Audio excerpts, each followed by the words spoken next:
Why is it a problem? It's only a problem when Israelis die. Why is it not a problem when Palestinians die?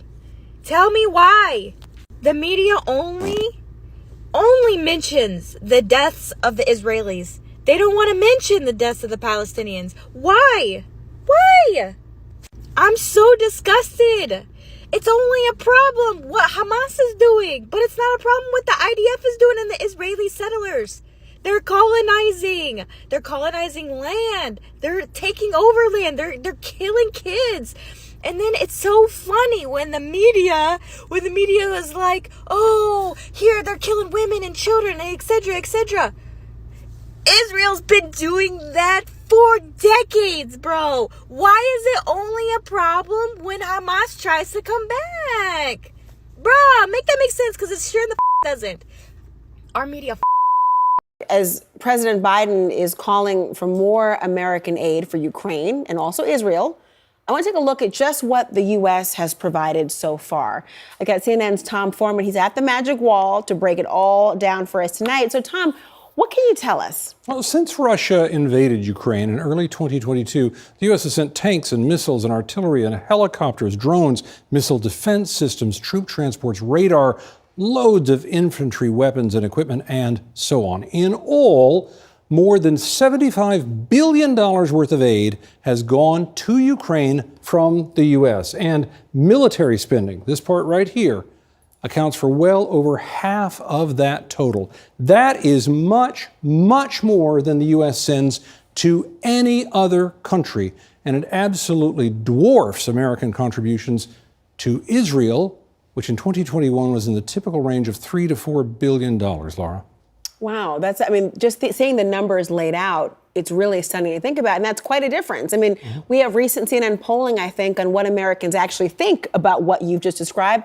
Let's start with Israel. What do those polls say? Yeah, if you look at these, American sympathy for Israel is on a real upswing right now. So you might expect strong support for that relatively modest amount of U.S. aid to Israel. But the numbers paint a murkier picture.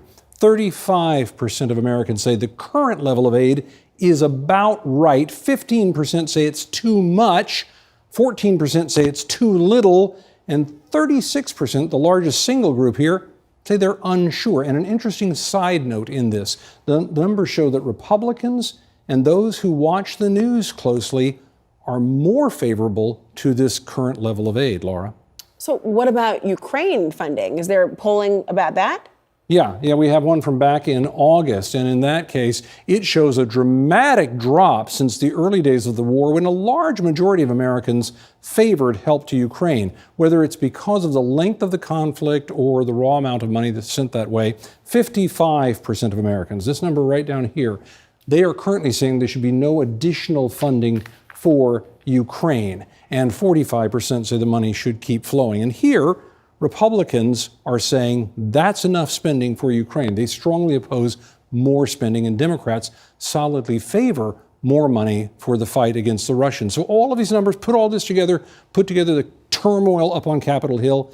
That's what President Biden is up against when he made that speech tonight, and what he'll be up against in coming days. Tom Foreman, thank you for breaking it all down. It was really helpful to see the numbers right there. I appreciate it. I want to ask you about East Jerusalem, but let's talk about what you said about the principle of self-defense. Does that in any way apply to the Palestinians? Do they have a right to self-defense? Do Palestinians have a right to self-defense? In broadly speaking, Saeed, we believe in the concept of self-defense. We believe it applies to any state. I don't think that. I certainly wouldn't want my words to be construed as. I understand. I want to ask you. I don't want to harp on this either. But the Israelis killed 13 people just now, including maybe 5 or 6 children. Do you condemn that? Do you condemn the killing of children? Saeed, I'm asking you. Do you condemn the killing of Palestinian children? Obviously, and these reports are just emerging, and I understand, I was just speaking to the team, I understand we don't have independent confirmation of facts on the ground yet, so I'm very hesitant to get into reports that are just emerging. Obviously, the deaths of civilians, be they Israeli or Palestinians, are something we would take very seriously. Your answer, you're going to know as soon as I read what your answer was, that there's a big problem with it. You said, well, not a problem, it just doesn't answer the question. We believe that it, meaning the right to self-defense, applies to any state. Well, you see the problem, right? Yes? Do you want to? Do you regard Palestine as a state? I wasn't Do you referring. think that, do you But I- you, but you I- don't but- in the context of the ICC and the UN. So are you and- saying that you do not, if it applies to any state, are you saying that Palestinians don't have a right to self-defense? I was making a broader point, not attached to Israel or the Palestinians in that case. So they do have a right to self-defense. Matt, I'm not. I don't know. I, It's I'm not I'm, that I'm not difficult in a a position to debate the legalities right. from up here. What our message is one of de-escalation. All right.